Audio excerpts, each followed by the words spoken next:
lalo pang umiinit ang banggaan sa pagitan ni Vice President Sara Duterte at Undersecretary Claire Castro. So ganyan sila gumawa ng peking balita, kaya nagiging paulit-ulit na source of fake news ang Vice Presidente. Ang Office of the President and ang PCO, sila man ang permi na nagasulti, no, nga dapat dili ta mag-propagate o misinformation and fake news. Ito nga ang naging pahayag ng magkabilang panig na kung saan ay sinabi ni Secretary Castro na source ng fake news ang Vice Presidente. Ang sabi naman ni VP Sara, gumawa na naman ng kwento ang Malacanang para malihis ang atensyon ng publiko sa tunay na issue ng bansa. Gumawa na naman sila ng kwento na umalis ako ng bansa ng walang travel authority para doon na naman matutok yung atensyon ng mga tao. Sa huli ay madami ang nagtatanong kung sino nga ba ang tunay na source at madalas magpakalat ng fake news. Panoorin pa natin ito. Pero bago yan, huwag kamlimutang mag-like at subscribe para sa mga pinakabagong balita. Harap ang Malacanang Press Corps sa India. Malinaw nating sinagot ang tanong patungkol sa ating reaksyon kung nasaan ang Vice Presidente noong hindi masagot ng OVP spokesperson ang whereabouts niya noong araw na yon. Ang sagot natin ay wala tayong impormasyon ukol dito. May nagbalita na papunta siya sa Kuwait pero wala pang hinahain na request para sa travel authority. So maliwanag, future, papunta or pupunta, yan ang balita. Pero wala tayong impormasyon. Pero ang sinabi ng Vice Presidente sa kanyang panayam ay gumagawa tayo ng kwento at sinabi natin daw na siya ay pumunta, past tense, sa Kuwait ng walang travel authority. Nag-viral ito at nasabihan pa tayong fake news. Iyan ang naratibo ng iba pang mga sumusuporta sa kanya. Kaya inalam natin kung bakit naging source na naman ng fake news ang Vice Presidente. Dahil inedit pala ang video na tinutukoy niya at pinalabas na ang aking sinabi ay pumunta siya sa Kuwait nang walang inihain na request para sa travel authority. Panoorin po natin muna ang panayam sa Vice Presidente.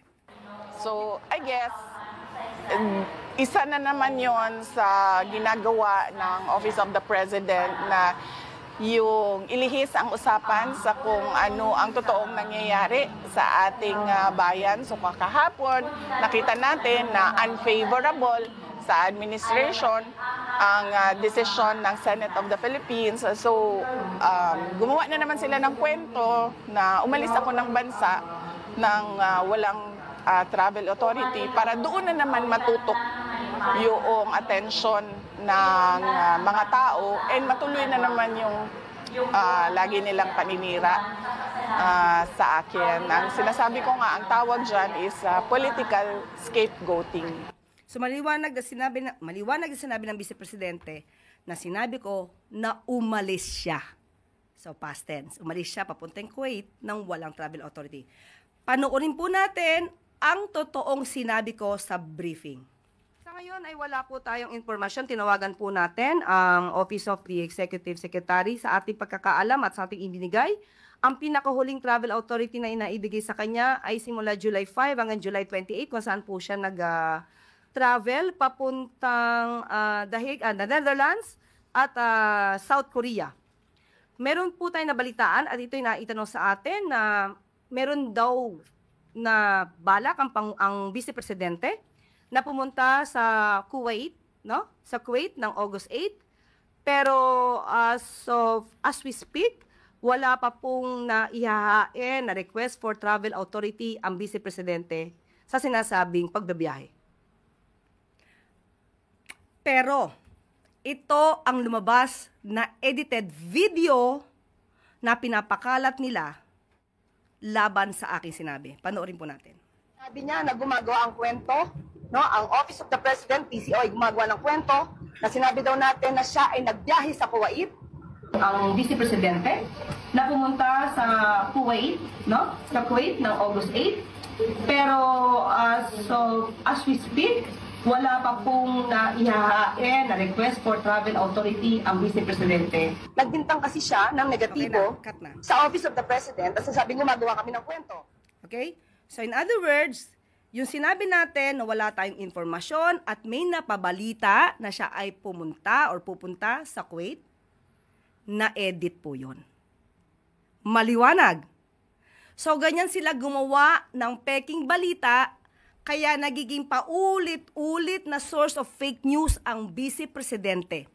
Dahil sa ganyang mga klase na video na ine-edit. Edited. Fake news again. Hindi naman mahirap maging responsable, lalo na sa pagsagot sa mga tanong ng media. So sa mga kababayan natin, maging mapanuri po tayo. Sorry ma'am, niadto daw ko og Kuwait without travel authority. Kinsa nagsulti po? Niadto daw, pumunta daw ako ng Kuwait without travel authority, sabi ni Castro, Claire Castro. Well, sila naman yung lagi nagsasabi no na huwag mag-propagate ng fake news and misinformation.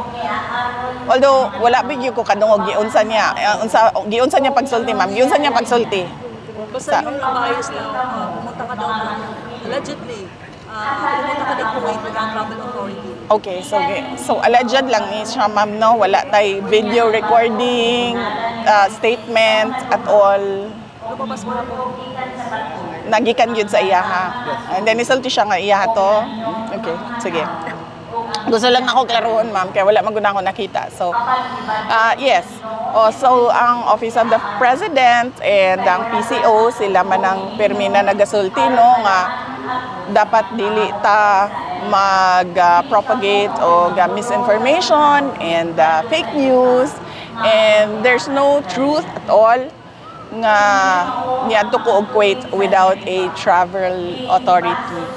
So, I guess, isa na naman yon sa ginagawa ng Office of the President na yung ilihis ang usapan sa kung ano ang totoong nangyayari sa ating bayan. So kakahapon, nakita natin na unfavorable sa administration ang decision ng Senate of the Philippines. So gumawa na naman sila ng kwento na umalis ako ng bansa ng walang travel authority para doon na naman matutok yung attention ng mga tao and matuloy na naman yung lagi nilang paninira sa akin. Ang sinasabi ko nga, ang tawag dyan is political scapegoating. Yung isa pa po related lang, the Office of the Vice President has yet to provide information on the whereabouts of Vice President Sara Duterte. May info pa ba ang palasyo at ano po reaction niyo dito? Sa ngayon ay wala po tayong informasyon. Tinawagan po natin ang Office of the Executive Secretary sa ating pagkakaalam at sa ating ibinigay. Ang pinakahuling travel authority na inaibigay sa kanya ay simula July 5 hanggang July 28 kung saan po siya nag-travel papuntang The Netherlands at South Korea. Meron po tayong nabalitaan at ito'y naitanong sa atin na meron daw na balak ang Vice Presidente na pumunta sa Kuwait, no? Sa Kuwait ng August 8. Pero as we speak, wala pa pong naihahain na request for travel authority ang Vice Presidente sa sinasabing pagbabiyahe. Sunod na tanong mula kay Julie Bay sa TV5 1PH. Follow up lang ma'am doon sa impeachment. Meron ba kayo mensahe sa mga senador, ongoing na rin po yung pag-tackle nila doon sa impeachment? Sa mga senador, gawin lang naman nila yung kanilang trabaho at kung may kinakailangan mang managot, dapat managot. Muli, nasa kamay na po ng mga senador ang magiging kapalaran ng impeachment trial na ito. So mas maganda po talaga, yun din naman po ang gusto ng Pangulo, sumunod lamang po sa proseso, sumunod sa batas. So kung ano sa tingin ng mga senador ang nararapat at ano ang nasa batas natin at proseso, yun po sana ang dapat nila sundin. Sunod na tanong mula kay Salima Refran, GMA News. Hi ma'am. Ma'am, Hello. dun lang po sa bigas para po mas maintindihan lang po ng publiko. Ano po ba talaga yung naging dahilan at kumbaga spirit nung pag-suspindi po nung importasyon ng bigas? Okay, dahil gumaganda po talaga ang produce ng ating mga farmers. At minsan nga po ngayon ay sinasabi na napupuno po talaga yung bodega ng NFA dahil bumibili po talaga ang NFA sa mga farmers natin. So kung maganda po kasi ang ani ng ating mga magsasaka, hindi po makakabuti na mag-import pa po tayo ng bigas. So ang inaalala po ng Pangulo ay ang interest ng ating mga magsasaka. So kailangan isuspend po ito dahil po maganda po ang ani ng ating mga farmers para hindi po maapektuhan ang presyo nito at hindi maabuso ng ibang mga shrewd traders. So yun po yung naging desisyon ng Pangulo. Ayon na rin po ito sa rekomendasyon ni Secretary Tio Laurel.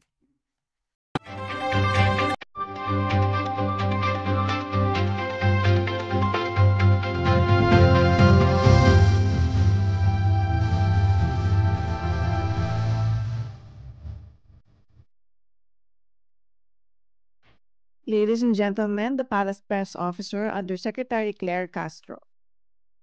Magandang araw, Pilipinas! Inimbitahan ni President Ferdinand R. Marcos Jr. ang Indian business groups sa ikatlong araw ng kanyang state visit sa India na makipag-ugnayan sa kanyang economic team upang magbukas ng negosyo at iba pang business opportunities sa mas lumalagong ekonomiya ng Pilipinas ngayon. Sa kanyang mensahe sa Philippine-India CEO Roundtable Meeting kaninang umaga, binigyan diin ni Pangulong Marcos Jr. na most open at liberal ang investment environment sa Pilipinas sa ilalim ng kanyang administrasyon. Kasama rin na dumalo sa meeting ang ilang mga Filipino businessmen. Ang nasabing meeting ay inorganisa ng DTI sa pangunguna ni Secretary Cristina Roque na may layuning iangat ang economic partnership ng Pilipinas at India. Naroon din si Honorable Shri Piyush Goyal, Minister of Commerce and Industry ng India. Binigyan din ni Pangulong Marcos Jr. ang pagsasapormal ng Philippine-India Preferential Trade Agreement o PTA na magbubukas ng mas malawak na market access, pag-institutionalize ng trade facilitation at pag-reinforce ng supply chain resilience.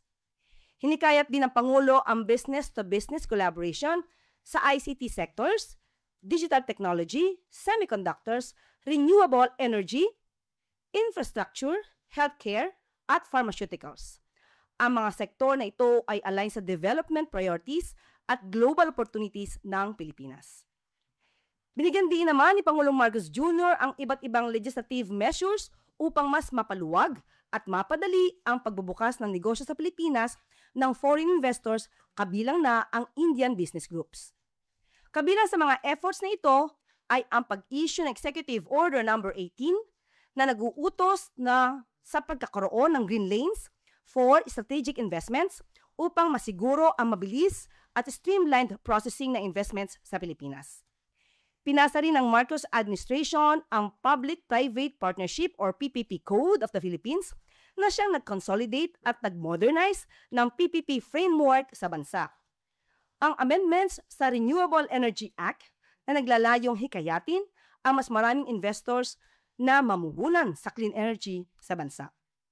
Binigyan lakas din ni Pangulong Marcos Jr. ang investment regime sa pamamagitan ng corporate recovery and tax incentives for enterprises to maximize opportunities for reinvigorating the economy or Create More Act. Pinirmahan ito ng Pangulo noong November 2024. Layunin ng Create Act or Create More Act ang liwanagin at i-expand ang value-added tax or VAT at duty incentive availment. Padaliin at pababain ang cost of doing business, i-enhance ang global tax incentive competitiveness, at magbigay ng mas malinaw na rules for transitioning registered business enterprises. Sa ilalim nito, mas pinadali at mas pinagaan sa mga investors ang kanilang pamumuhunan para sa paglago ng kanilang negosyo sa Pilipinas. Bagay na makakatulong at makaka-generate ng mas maraming trabaho para sa mga Pilipino. Ayon kay Pangulong Marcos Jr., layunin ng mga measures na ito na time-bound, performance-based and transparent ang Pilipinas sa gitna ng pabago-bagong pangangailangan ng mga investors. Maliban dito, binigyang pansin ni Pangulong Marcos Jr. ang pagpapahalaga sa human capital ng bansa, dahilan upang ipasa ang Enterprise-Based Education and Training or EBET framework. Dahil dito, mas maiaangat ng bawat manggagawang Pilipino ang kanilang kagalingan upang mas maging handa sila sa anumang larangan o industriya. Sa kasalukuyan, binigyan diin ni Pangulong Marcos Jr. ang growing momentum sa bilateral trade Pilipinas na umabot sa $3.3 billion mula 2024 hanggang 2025. Isang patunay hindi lang sa magandang dynamism na ekonomiya ng bansa, pati na rin sa mas malakas na complementarities at value-sustained dialogue sa pagitan ng pamahalaan at business sectors ng Pilipinas at India. Ipinahayag din ni Pangulong Marcos Jr. ang sustained economic growth ng bansa na umabot sa 5.7% GDP growth noong 2024, patunay na mas healthy at robust ang banking sectors habang patuloy na nakakatanggap ng stable at positive investment grades ang ating credit rating ng bansa. Bilang pagtatapos, hinikayat ng Pangulo ang Department of Trade and Industry na makipag-ugnayan sa kanilang Indian counterparts na mag-convene ng Joint Working Group on Trade and Investment. Inutos din ng Pangulo sa DTI na pangunahan ang efforts ng pamahalaan sa PTA. Nagpapasalamat din si Pangulong Marcos Jr. sa mga CEOs para sa kanilang commitment sa Pilipinas. Makakaasa naman ang Indian business groups sa commitment ng pamahalaan para sa mas maunlad na pagnenegosyo sa bansa. At sa ibang issue, sa layunin na protektahan ang mga magsasaka sa epekto ng presyo ng palay, sinuspindi ni Pangulong Ferdinand R. Marcos Jr. ang rice importation sa loob ng 60 days mula September 1 ngayong taon. Ipinalabas ni Pangulong Marcos Jr. ang direktibang ito matapos ang consultation sa mga cabinet members habang nasa India para sa kanilang 5 araw na state visit sa bansa. Ayon na rin ito sa rekomendasyon ni Agriculture Secretary Francisco Tio Laurel Jr. Samantala, mamayang gabi naman ay nakatakdang mag-deliver si Pangulong Ferdinand R. Marcos Jr. ng Foreign Policy Address sa Observer Research Foundation o ORF.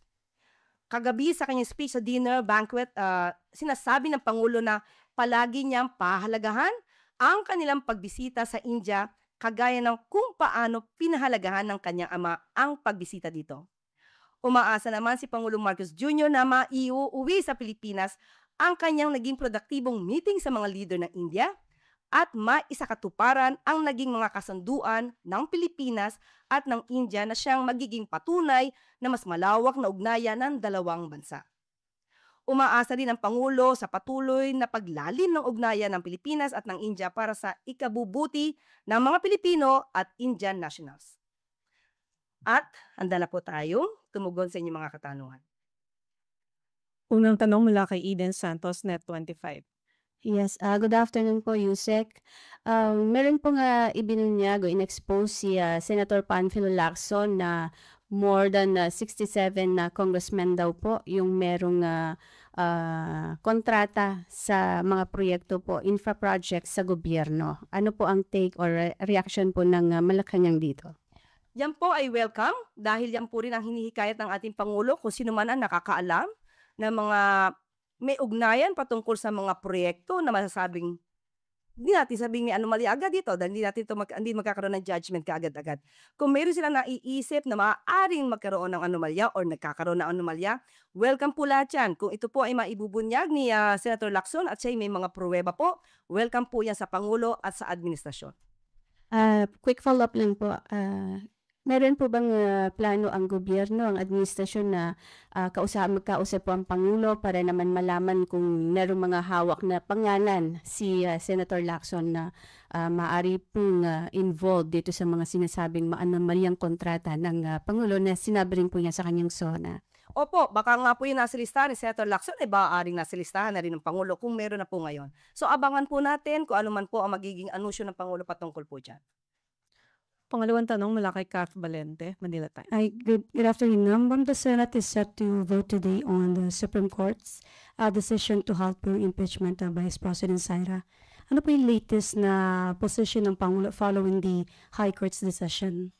Muli, kung ano man po, sa ngayon po, dahil ang desisyon po ng Korte Suprema ay ma-dismiss po ang complaint na to dahil sinasabi niyang walang jurisdiction ng Senado o ang impeachment court na dinggin ang impeachment or articles of impeachment. Yan po ay ginagalang ng administrasyon, ginagaling po ng Pangulo. Dahil yan po, sinasabi nga po natin, ang Supreme Court ay ang final arbiter. At kung ito po sa ating pagkakaalam ay mayroon na pong inihain na motion for reconsideration. So mas maganda po siguro kung mahihintay po nila ang magiging desisyon at final decision ng Supreme Court. Kung ano po ang mangyayari sa Senado, sa usaping ito ay nasa kamay po nila yan at muli hindi po panghihimasukan ng Pangulo kung ano man ang magiging trabaho po ng Senado. Good morning, Yusek. Given the ongoing budget preparations and the heavy reliance of some social programs on e-gaming revenues, when can the public expect a final decision on the online gaming policy so that any changes can be factored into the 2026 spending plan? Actually, nakausap po natin ang DBM at ngayon po kasi sila magsusumite ng budget, ng NEP. At ang panukala naman ng Pangulo na makausap ang mga stakeholders, kasama na po ang representative mula sa mga simbahan, ay hindi pa po ito na-schedule as of the moment. At ito pa lamang po ay kasasabi ng ating Pangulo, lalo-lalo na doon sa MPC sa India. So mag-i-schedule pa lamang po ang Pangulo para po makausap ang lahat na maaaring mga concerned parties para maisagawa ang sapat na pag-aaral patungkol sa online gaming. Kailan po natin i-expect tong scheduled consultation with stakeholders? Within the month po kaya?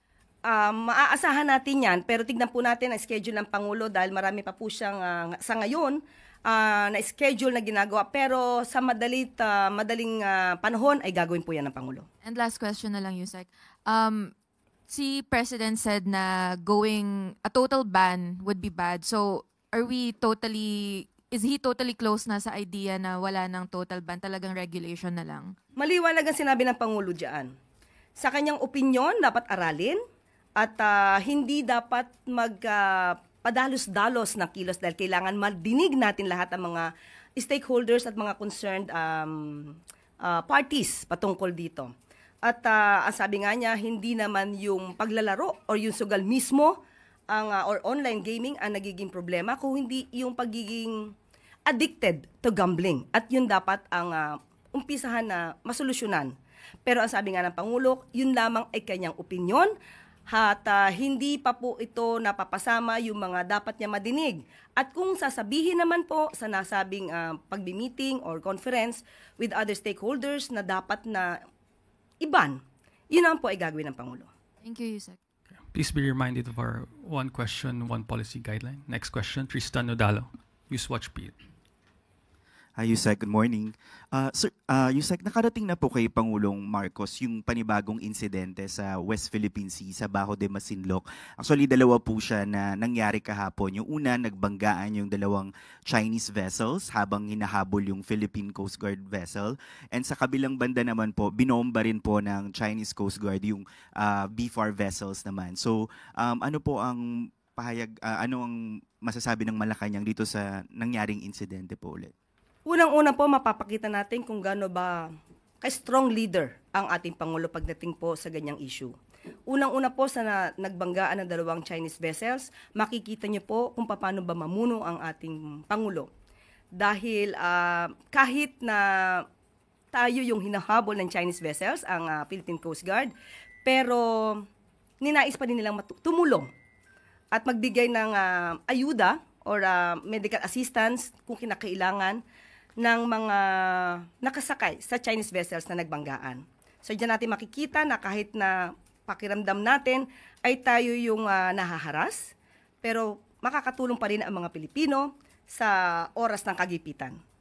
At pangalawa na po, sinabi din ng Pangulo na wala siyang ibibigay ng panibagong instruction, kundi mananatili pa rin ang pagprotekta sa karapatan ng Pilipinas sa teritoryo at sa sovereign rights at maritime rights ng Pilipinas.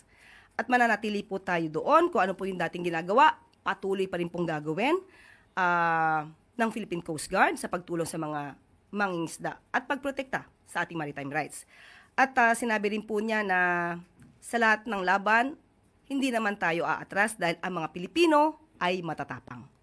Okay. But Yusek, the Chinese Foreign Ministry din po ay nagbigay ng statement kagabi regarding the incident at sinabing ang Pilipinas daw po ang nag-infringe ng China's sovereign rights sa Scarborough Shoal and these moves are of a malign nature. Ang sabi po ng China din ay ginawa nila to safeguard their sovereignty and the Philippines' intentional infringement and provocative activities are the root cause of the tensions. Okay, hintayin po natin ang sagot ng DFA patungkol po dyan, pero alam po natin at meron naman pong naging arbitral award or ruling kung ano ang sinasabing karapatan ng Pilipinas. Kung ganyan ang kanilang mensahe, hindi naman natin sila mapipigilan sa kanilang mga mensahe. Thank you po. Next question, Eileen Taliping, Abante Tonight.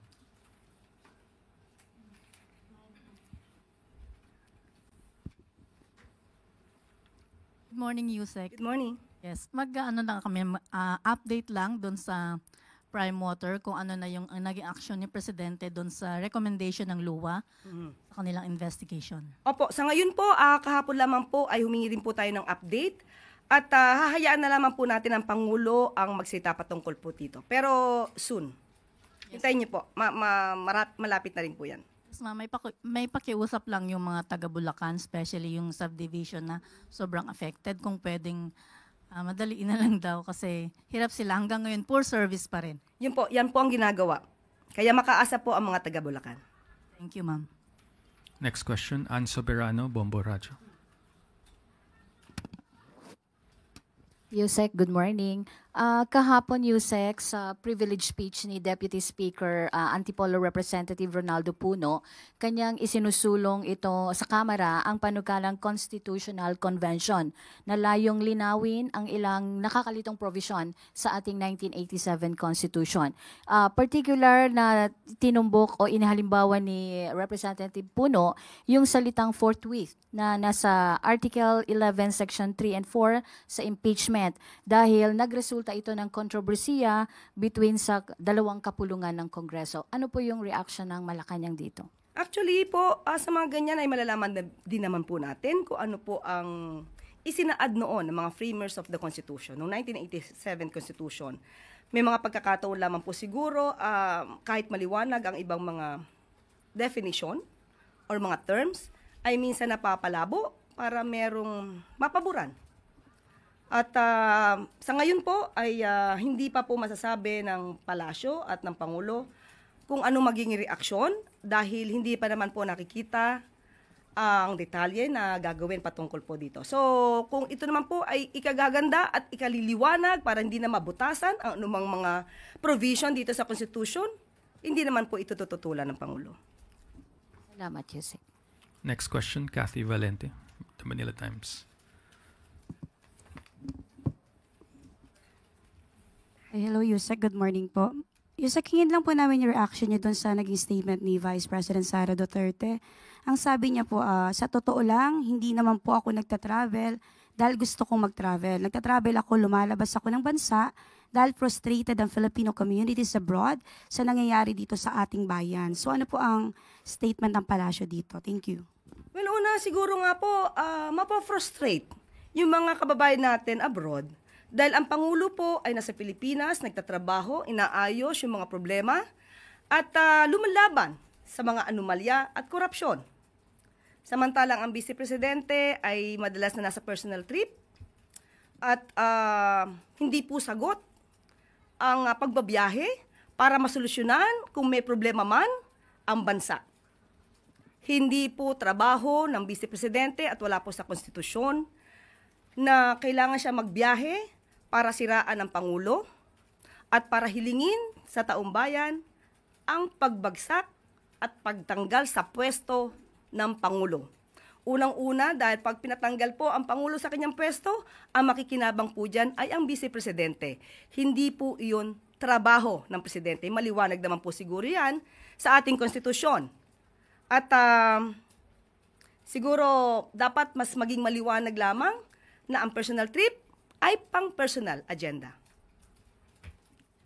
Yusek, isa pa po. Sabi rin po ni Vice President Sara Duterte that she will explain the use of her confidential funds in the proper forum, saying that the accusation should not be a mere moro-moro or allegation with partisan motives. So, ano po ang reaction niyo dito? Noon pa po dapat niya ginawa. Noon pa lang dapat nalinis na po sa COA pa lang.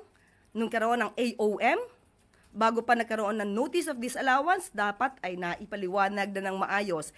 Hindi na darating ito sa impeachment proceedings kung naging maliwanag lamang ang kanyang pag-explain.